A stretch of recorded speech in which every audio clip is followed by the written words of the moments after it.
Hi, my name is Harry Tie, and welcome to Odejuma. Odejuma is an Ishekiri farewell that loosely translates to till tomorrow. But for me, I look at it as a promise that there is so much more in life to look forward to. And this interview-driven storytelling podcast is rooted in that promise. So as you take the time to listen, I want you to feel that as we go deeper with folks from across the Black diaspora, exploring the adventures, resilience, joy, and the ordinary moments that change their lives, that you would have a good, hearty laugh or you find something to sit with. Because there's power in the stories of everyday people, and these stories are worth telling.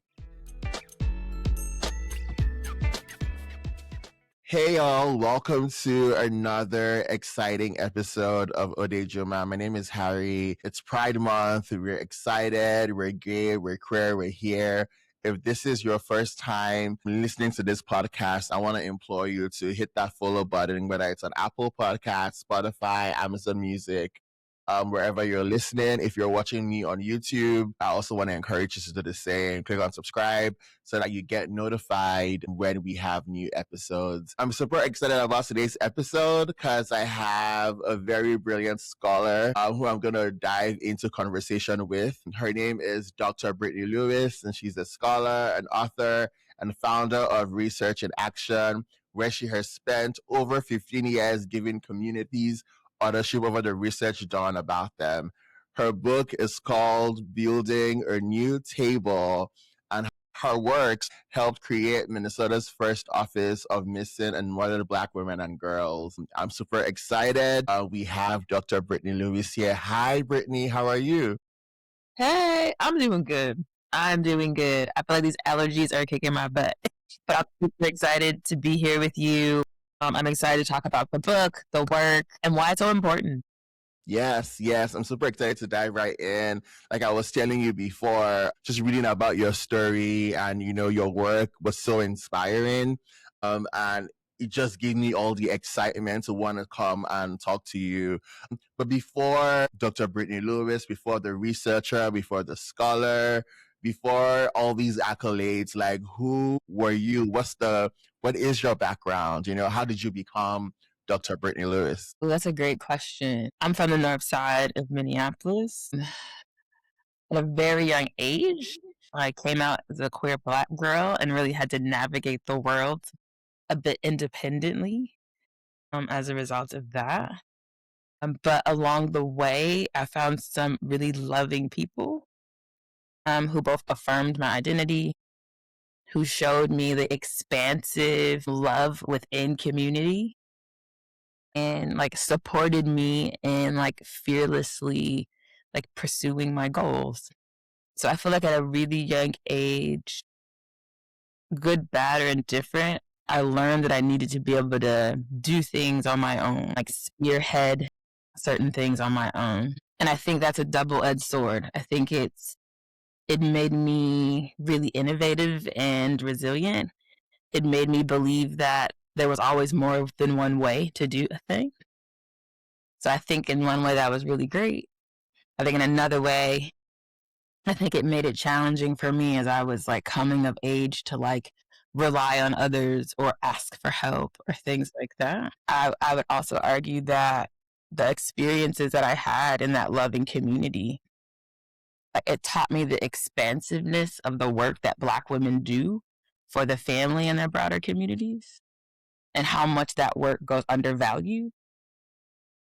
So when I finally got into undergrad, I was trying to figure out what I wanted to do. Well, one, I thought I was going to be an investigative journalist. That's what I thought I was going to do.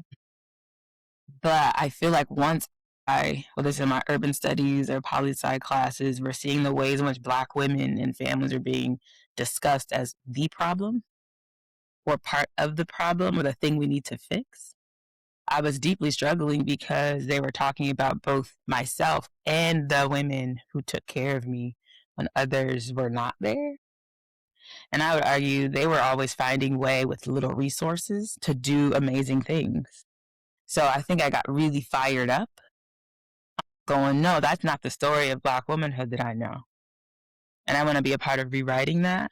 And I just became really passionate about what does it mean to both write history, teach history, and frame what history is. And as I'm sure you know, across the diaspora, our history has been written for us, versus us leading the charge of what our story is. And then prior to, getting into college, I couldn't have told anyone how to get a PhD.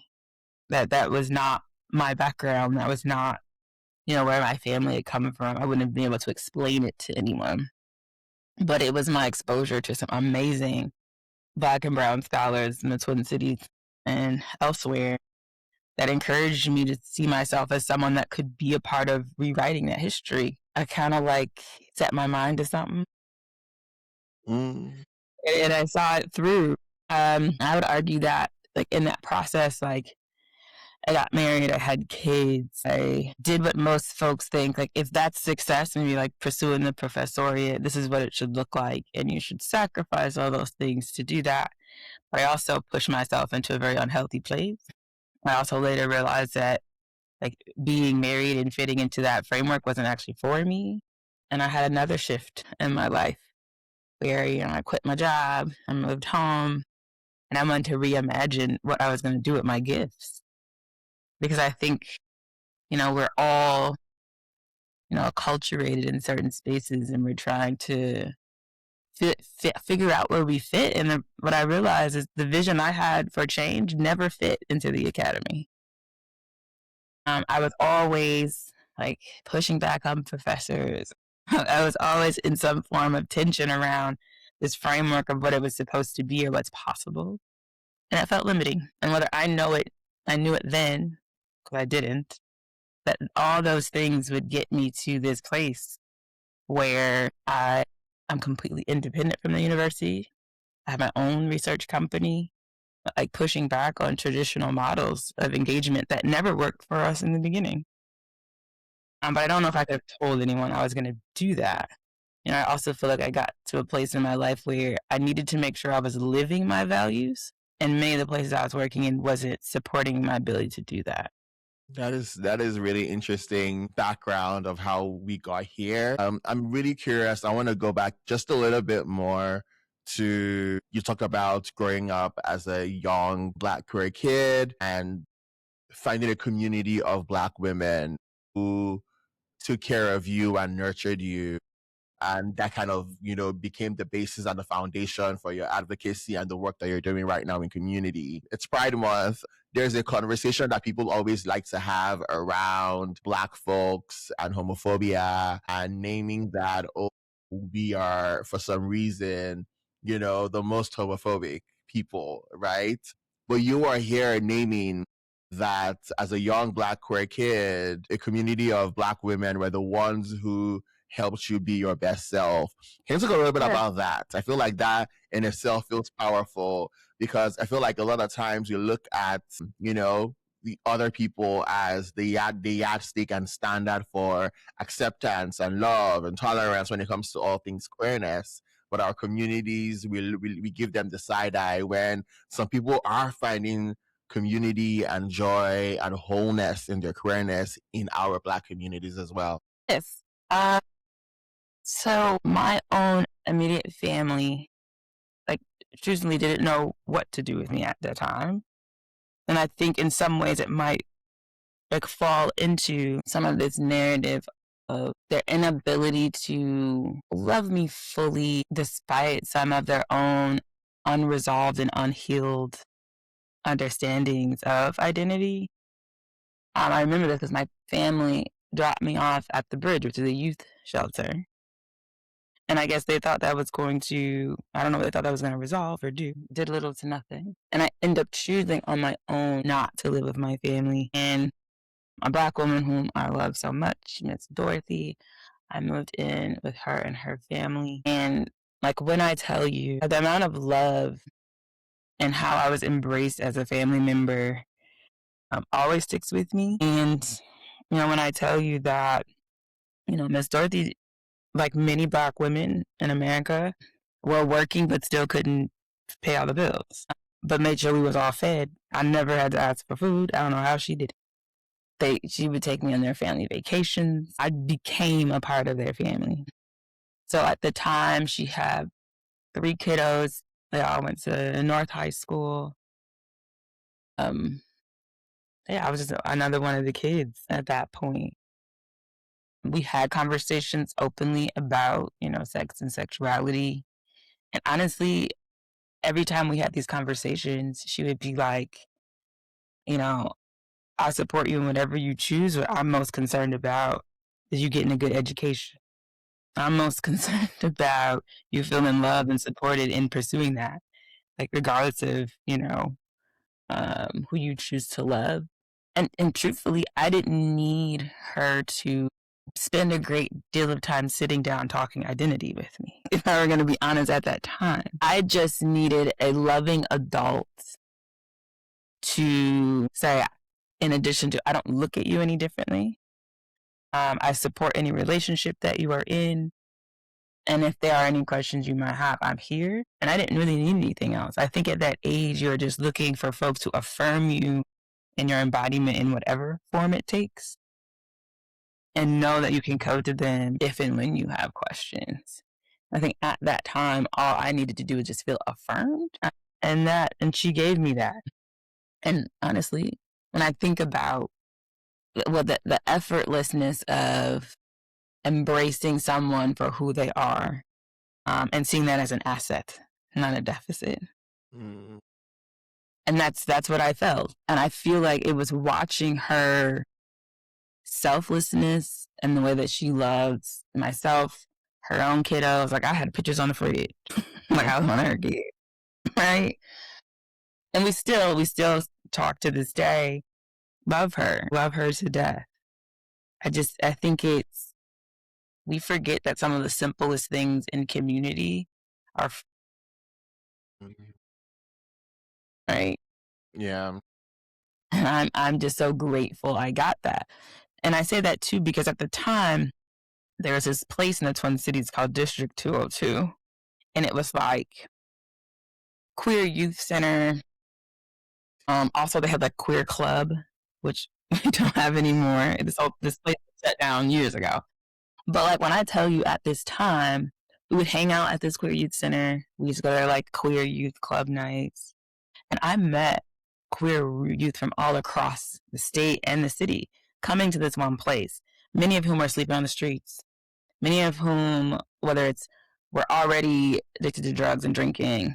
Like there were so many youth I was meeting at this time. And I often would go without someone like a Miss Dorothy. I could be one of these young people who all they needed was affirmation and a safe place to be who they were. So I'm forever grateful for that. And then when I think about how Black women and families are portrayed, whether it's from history or stories, the media, etc., there is this complicatedness in naming the realities of intergenerational poverty, the choices made available to some of us, not all of us, and the way in which Black women like make $1 out of 50 cents. Like I feel like we're often being judged for choices that are limited and are made in many ways out of survival, but in many ways out of love. As I process wondering like, how did she make ends meet? I knew what she was making. I knew it was hard, but we always had what we needed. Yeah. So yeah. Yeah. Yeah. And I feel like, I'm hearing the themes are very constant in your responses. And it's, I feel like it gives me a little bit of understanding of why you do the work that you do. When it comes to the research that you are very particular about. At what point in time, I know you said you had your doctorate and then you quit your job and decided to start your own company. What was that transition piece like? When did you realize that, okay, fine, my lived experience and the work that I've done with my doctorate degree requires me now to take all this learning and my lived experience to shift how we talk about research and how we apply that when it comes to public policy. When did that shift happen for you? Ooh, okay. So I was 28 years old when I got my PhD. By that time, I had 2 children, and I was trying to figure out, which academic job to take. Traveling at different parts of the country, accepted a job because I felt like it was what I was supposed to do. I lasted 1 semester and quit my job. I realized that my gifts as a Black woman were only being made accessible to privileged white students. And that was not why I entered this work. When I moved back home, I applied for my first non-tenure track position at the Center for Urban and Regional Affairs at the University of Minnesota, CURA. I got this job, and no one had existed in this position for over a decade. So there wasn't this like playbook of here's what you're supposed to do with it. And there was some room for me to create, which also I think was a great thing, but a little nerve-wracking, right? Yeah. When I took the job, I told the director at the time, I need us to not be agnostic about what we write, but stand on practice and policy change. I feel like I had decided once I quit my former job and moved home that like, I don't want to write things that mesmerize problems. I don't want to be writing things for my peers for the purpose of them telling me my value versus my work actually moving things for the people I love. So moving back home and trying to reimagine this path was the beginning of it. And I found a great place to incubate some of my own scholarly ideas and approaches that I believe community had been asking for, but folks weren't investing in. So at Cura, we did a really well-known gentrification project. I also did a project on evictions that really helped the city of Minneapolis both create its first tenant ordinance act, also its first housing advisory committee. That data was also used in a Minnesota Supreme Court case. And what I feel like I did was like, I wanted to prove out that the engaged research model that I knew would actually benefit community could work. And that became the space where I got to pilot it. We took on some really amazing projects in partnership with community.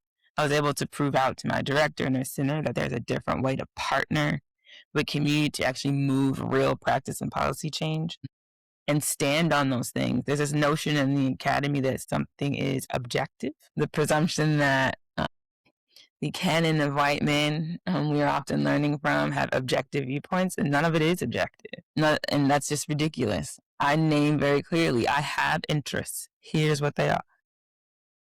Mm-hmm. I want to center Black, brown, and indigenous people. I would argue that traditional research has caused more harm than good.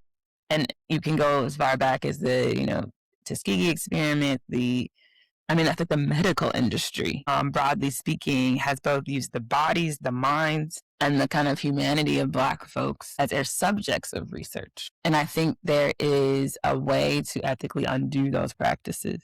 I feel like the shift from like me starting my own company, I was trying to convince my director at the time that our work could be bigger and have more impact. And a couple years would go and I'm like, okay, like, do this, let's shift that, whatever. And they would placate me a little bit. And I started to realize at the time, and this is no shade to my director because former director, I think they were a great leader. It was just good enough that I was there and that I was bringing what I was bringing. And I also feel like that vision for change that I was seeking was much bigger than I think the center had the capacity to support. And I was just like, you know what, Britt? You should just stop talking because you're giving away your stuff for free at that point. And I feel like as a contractor, so it's very common for faculty and staff to have side gigs. I got one of my biggest contracts. And I was just like, I got to stop playing. It's just like, I'm giving up my stuff for free. And I got this huge contract. I'm just like, wait a minute. I can do this on my own. I don't need y'all to do none of this. So then that was the beginning. And I am a natural leaper. And I'm an optimist by nature. I guess I have that whole, like, if someone tells me there's one way, I'm going to show you like 10. And I'm like, and if I believe in it enough, I'm just going to leap. So I saw that and I'm like, let's go. So for about 3 or 4 years while I was at the university, I was building research in action. Started off as just me, and then I got contractors. I also started to realize, like, what is the longevity in, like, working with contractors who also have main jobs or other commitments. And I think when the projects got bigger, I really had to reimagine like the scale and scope of what I really wanted to do. I also had to be honest, like there's no way I can do that and stay at the university. Yes. So then I was also planning, like, okay, I need to plan my exit. I also wanted to honor a place that like supported me and, supported my vision and direction, which Yeah. benefited everyone. And I also wanted to be transparent with them about that transition and support them in any way. So I was always very transparent about what I was building. That the end will come, and let's figure out what that looks like. Yeah. And how would you describe research in action now, years after you've taken this leap of faith and now you're running this full time? How would you describe research in action? Oh my goodness, it exceeded my wildest dreams. I have a staff of 13 now, and these are full time employees. We have, we have had the honor of being a part of some amazing projects, whether it was leading the missing and murdered African American women task force for the state of Minnesota, writing that legislative report and supporting the opening of the office, and then introducing the federal act on behalf of missing and murdered Black women and girls called the Brittany Clarity Act. We've also partnered with Twin Cities Habitat and Habitat International to help the foundations for their international Black home ownership initiative. We are the 8-year evaluators for the Nexus Open Road Fund project, which is about Black wealth and supporting Black folks in generating that wealth. We've done work with the state health department on overdose prevention, really trying to make sure that Black, Brown, Indigenous folks get both the support and medication needed as they are trying to safely wean themselves off of street drugs. Wow, we've partnered and done some really amazing things. We've done bail reform work with the city of St. Paul. I feel like we are deeply intentional about wanting to be supporting the movement around critical racial justice issues in our community. We are not neutral about that. The projects that we take on are asking ourselves, we know the problem. Why haven't we moved on any core solutions? And how can our approach help do that? There's been lots of research done. Why hasn't it moved anything? Many of those kind of research studies were either done internally and never published. And there's a reason for that. There are many studies where they weren't asking the right questions because they didn't have community at the table to help them craft those questions. And also you got to name the reality that everyone has interests. And if the community's interests aren't centered to that table, you're not going to get the outcomes that serve them the best. And that requires some relinquishing of power. And our model supports folks in doing that to get the best outcomes. So, I'm honored that we have been able to be a part of building so many new and amazing tables. And this year will be the first year that we host our first national convening and gala. Because when I think about the legacy I want to leave behind, one, I'm not the only one that can do this, and I don't want to be. I want to mentor my staff and others to lead in this amazing work.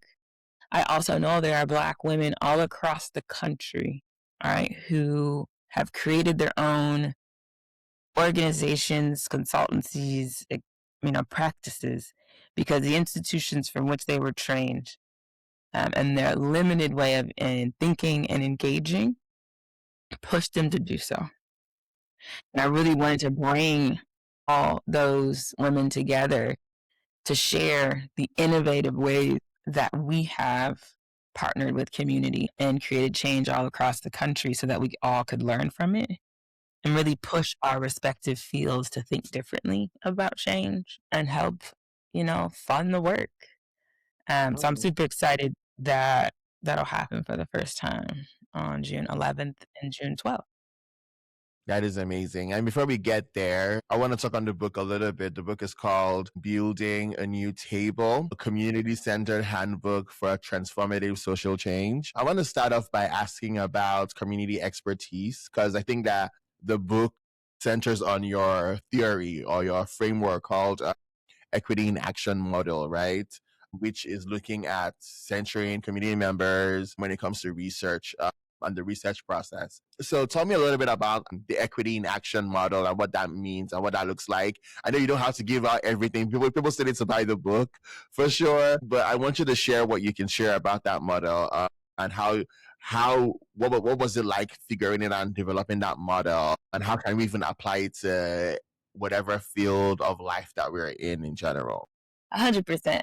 The first thing I would say is that half of my work is people work and has nothing to do with the technical side of what I do.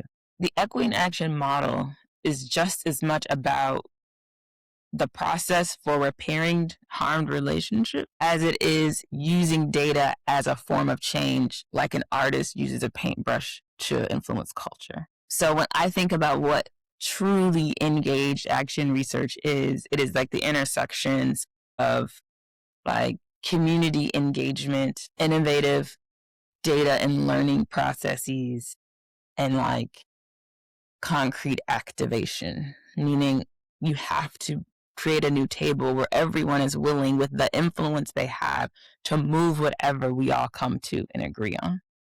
And you have to not only co-create the questions, the tools that you might use to answer those questions, but you have to help the people at the table develop a new shared understanding of the problem, why the other things we've done before this didn't work, maybe how we got in our own way. We also have to help them start to like trust one another.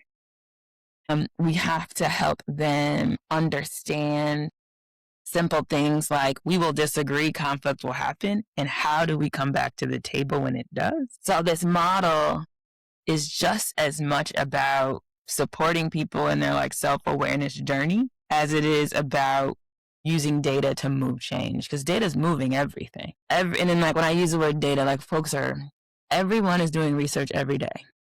I think my favorite example is like the mom who's couponing. She's doing research, okay? That is true, yes.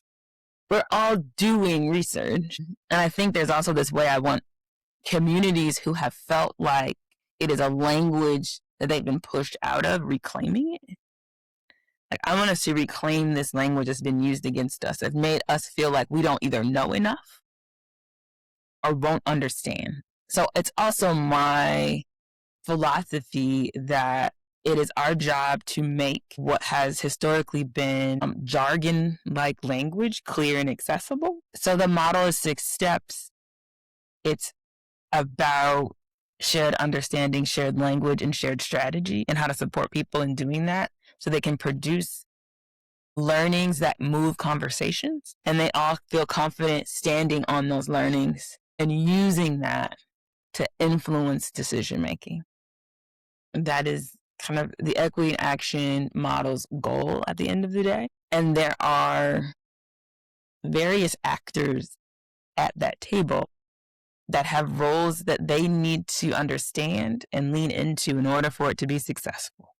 And in the book, there's a whole section where we talk about these different actors at the table and the roles they play to ensure the successful outcomes of that table. And it does require some self-awareness work, some self-reflective work about sharing power, leaning into disagreement or discomfort, willing to do more listening than talking. And we talk a lot about that in the book as we are co-creating our next strategy and our kind of steps to get to the outcomes we say we desire. This is so interesting to me, because even like my work has always been very data driven and data influenced, but also the connection between data and community, and how community can influence the data that we can use to create a much more equitable society is so fascinating to me. So kudos to you on this project. You also got some great endorsements on the book.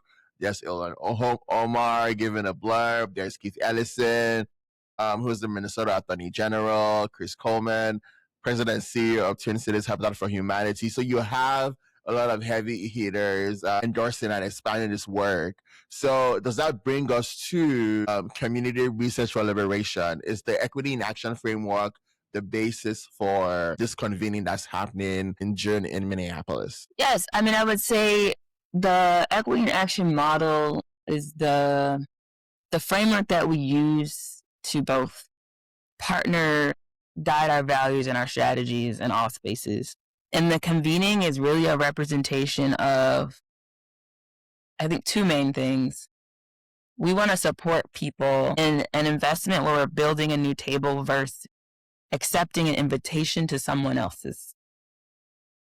Something that I've referenced a few times is that when former Congresswoman Shirley Chisholm was running, she would say, they don't have to invite me to the table. I'll bring a folding chair. Like that was her kind of one of her kind of campaign messages. And I feel that I'm inspired by that. I stand on the shoulders of women like Shirley Chisholm. And I would argue we are at a time where I will say we're no longer bringing folding chairs. We are building new tables, and we need to teach you how to support new tables run by Black women, girls, and femmes. And this year's convening theme is building a new table with Black women, girls, and femmes. So on June 11th, which is our opening night, we're hosting a dinner in two separate spaces. One space is just for Black women, girls, and femmes. It's about healing, reconnection, and holding space for the fact that we have been leaning in, holding a lot of work, and we're often not feeding into ourselves. And we want to hold separate space for that. Then we have another space for whom we call our accomplices, all those folks that are not Black women, girls, and femmes. And we're going to support those folks in processing together. What does it mean to build new tables of Black women, girls, and femmes? What gets in the way of that? How can we dream of a world where that is more consistently happening? And how can you ready yourself tomorrow, which is the full day Friday? And we're all integrated together in both listening with intention, but networking with intention to support the voices of Black women, girls, and femmes. So that's what opening night is for us. And this is an illustration of our model. Because before we can get to some critical questions, how can we move some practical issues, some theory to practice, we have to sit with ourselves first and develop some shared language, some shared understanding before we get into space and assume we'll all just know like how to be together. So Friday, when the convening happens, the first thing we will present, the Justice for Institutions project, is the continuation of the missing and murdered work that we've done. Last year, we did a statewide survey of Black women, girls, and femmes, first time in Minnesota's history. We connected to their safety and security across county-based programs across the entire state. We surveyed 767 Black women and girls. 13% came from rural Minnesota, which has never been done. And we're going to present the outcomes of that data and some potential solutions from what we've learned. We've also got an agreement from Hennepin County to use that data and pilot it in their programs. So we are actually working with Hennepin County on that. So there's a part where we want to show folks how can we use this information to move actual change in programs to support people's lives? And then we want to ask the audience in this like debrief, write, reflect. How can you take this back to your places of influence? The second part of the day, we have what we call our concurrent sessions. We did a national call. And we got Black women and girls from across the country, Philly, Atlanta, Mississippi, California, doing innovative stuff. We'll have a series of sessions people can go to learn more about how they've been approaching innovative change. We'll have a keynote at the end of the night, Dr. Monique Liston from Ubuntu Research, which is an all-Black evaluation firm in Milwaukee. And a panel of Black women CEOs to talk a bit about why do we have to create our own thing? And how do we sustain that work? We really want to support folks in both understanding how to build those new tables of Black women, girls, and femmes, have an investment in it, and seeing the innovative outcomes of what it can do. This is really powerful stuff. I'm super excited about this national convening for community research for liberation. I'm excited that people are going to be able to experience this learning and this frameworks, and we can figure out how best can we work together, how best can we build together the kind of future that we're imagining for ourselves. So for folks who are interested, who want to be a part of this process, what can they do? How can they come and be a part of the convening? Yes, so if you go on our website, www.researchandaction.com, you will find a link to the convening as well as the gala that we are hosting. And so the gala is Friday night. We partnered with the African American Leadership Forum. We're doing a Black art auction, which I'm super excited about. We want to resource this work. We want to support our ability to are the expertise of community members. So you can go on the website to get tickets and or show up and pay there. It is downtown at Westminster Hall, which is off of Nicollet Mall. We're super excited just about, there's so many folks coming together to make this really innovative moment happen. I'm super honored. Honestly, we've had a lot of sponsors and folks from philanthropy, government, community, who are really seeing the value in working across sector. We tend to work in silos, and I'm super excited about what this space is to support some like cross-sector dialogues, which we think is super important. And we hope this can become an annual thing, and this is just the beginning. Yes, yes. So, folks, it is the Community Research for Liberation National Convening. It is going to be on June 11th and 12th in Minneapolis. All the information you need is at researchinaction.com. So just go over there and you get all the details. There's FAQs. All you need to know, a full breakdown on what you would expect the convening. I'm super excited about it. And you should be too, for sure. I have a question about, we're going to go back a little bit to the equity in action framework for a bit. I'm thinking about equity in action in our personal life, right? How does that show up as well? And I know sometimes we can talk about things in a very grandiose, grand way, but how does equity in action show up in our personal life? How does it show up in your personal life? What have you learned by applying this framework? Whether you're with your friends, your family, etc. I love that question because when I am talking about the model, teaching it, we have like a coaching and training arm of our work where we work with organizations who are trying to reset their organizational cultures. And we use that equity in action model to help them do that work. I always say that practicing this approach has made me a better parent, has made me a better partner, and has made me like kinder to myself. And like, what does that mean? One, I think kinder to myself. I now think about what is in and out of bounds for me in more clear terms. Because when you're trying to develop a partnership with anyone, you have to first be able to assess for yourself what is in and out of bounds. And having a grounded sense of that, which is also connected to what's in your capacity and how you are, what role you can best play in this strategic moment. And not everyone is doing that self-assessment, and this work really requires you to do that. I would say as a parent, I feel like it has brought me patience that I don't think is natural in certain parental situations. Where I was like, okay, if I'm teaching this work, whether it's with my staff, with the folks that I'm, coaching and training with, okay, I need to be able to practice this even in this context because your kids will push you there, honey. Mm-hmm. So I feel like I've learned a different kind of patience and an ability to ask questions out of curiosity versus make statements out of assumption. And that's a part of the practice, right? Yeah. And my partnership, it's so hard but important.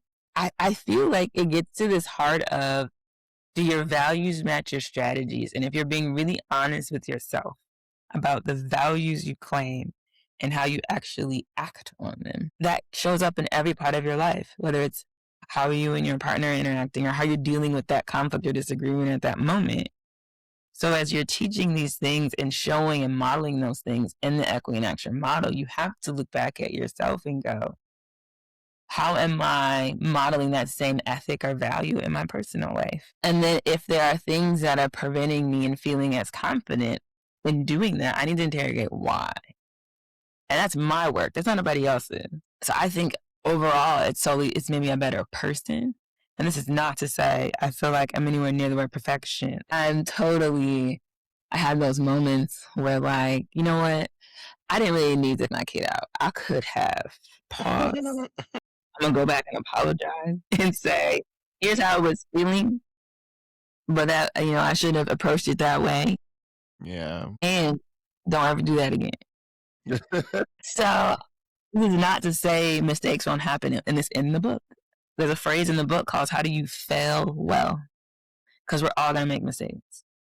But if the people you're surrounding yourself by, you believe have genuine interest in your growth, when they push back on you, you will feel that. And you will feel that as an act of love, not as a blame or shame moment. That's real. And I'm even thinking about you saying leaning into curiosity. I feel like that is something I struggle with sometimes in personal life because in my head, I'm telling myself, because even when you said, are we really believing the values that we say we have? I'm thinking to myself, when the situation happens, am I leaning into the curiosity of what is happening or am I reacting off the jump? You know what I'm saying? And so, yeah, it's really interesting. Very excited about the work that you're doing. Excited about how that is showing up in community, how community can benefit. Especially the Black community in Minneapolis and the Twin Cities in general is very desperate and in need of something like this. I feel like this can help shape and shift how we moving forward. I have a couple of rapid fire questions for you before I let you go. A quick, fun thing to help our listeners understand and know you a little bit better. So the first one is, what are 3 songs that are currently on your playlist right now? Okay, 3 songs. All right, I love Tiny Desks. I probably listen to the same ones every morning. I love her Tiny Desk. Okay. I've been loving, Leon Thomas's Tiny Desk. Okay. And my last Tiny Desk, I would say Snow Allegra. I play that one a lot. Oh, I love Snow Allegra. I think she's pretty cool. Yes. What is a book that changed how you see the world? Ooh, Vibrate Higher Daily. It was a book that I picked up and probably one of the most challenging times of my life, but professionally and personally. I got out of a really violent relationship. I was trying to reset my boundaries and intention, and this book really helped with that. That is beautiful. I'm glad you were able to figure that out for sure. What is your dream travel destination? Dream. I'm a traveler. I'm an avid traveler. It's a part of my self-care. I would say a place I'm excited to go to that I haven't been yet. I want to go to Seychelles. There's an island off the coast of East Africa. Yeah. I'm not too far from Korea. I want to check out Seychelles. It's on the list. Okay. Shout out to that. Where is the Minneapolis spot that makes that anytime you go there, it feels like home? I'm gonna say Camden Social.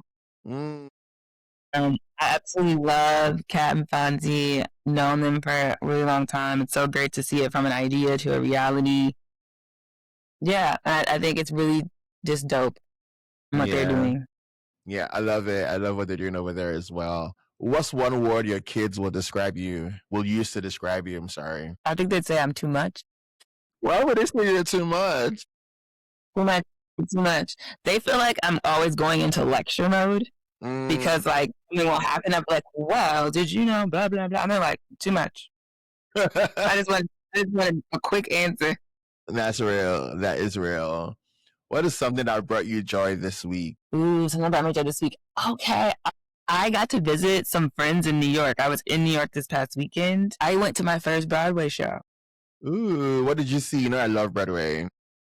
So I went to see Joe Turner's Come and Gone, and I got to see Taraji P. Henderson and Cedric the Entertainer first time live show. Yeah. How did you like it? Oh my gosh, it was great. It was very intense. Yes. It's August Wilson. It's always intense. Yes. August had us like, oh my God. But it was great. Yeah, and Penumbra is also doing a production of that as well. So okay. That is pretty That's cool. Awesome. Yeah. Final rapid fire question. What is your guilty pleasure? Ooh, that's my guilty pleasure.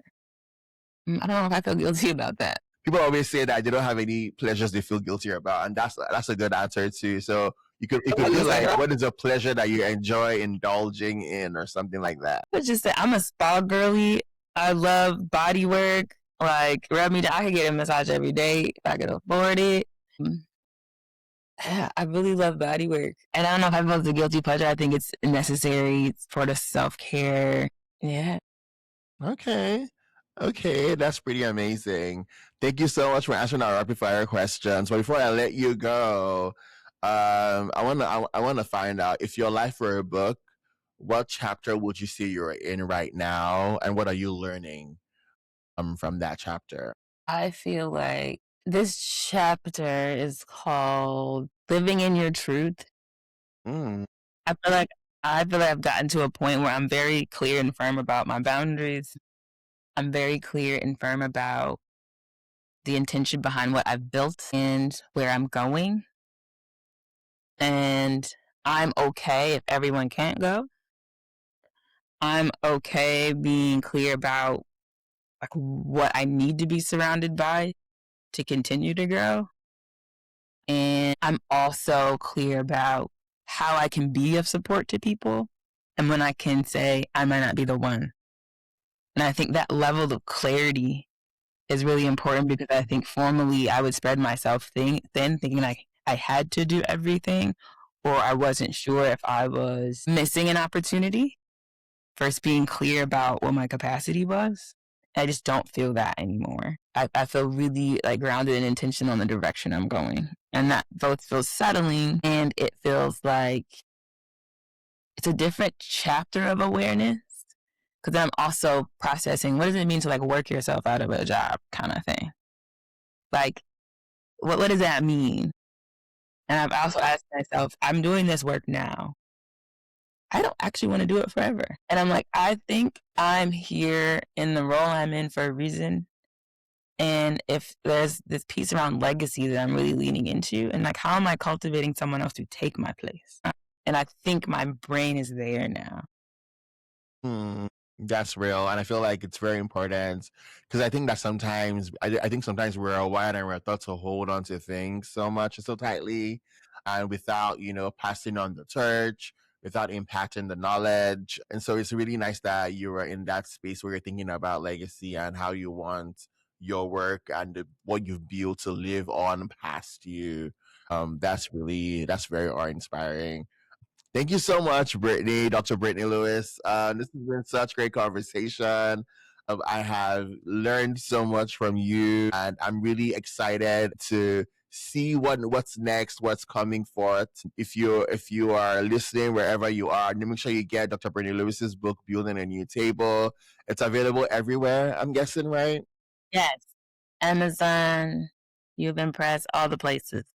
Awesome, awesome. If you want to get it from a black-owned bookstore, also do that. Let's support our local bookstores. They're everywhere. Yes. Thank you so much, Dr. Lewis. This has been such great conversation.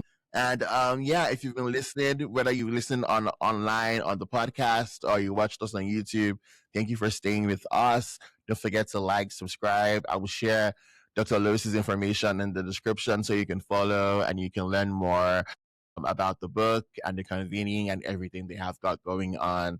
Thank you so much. Odejuma.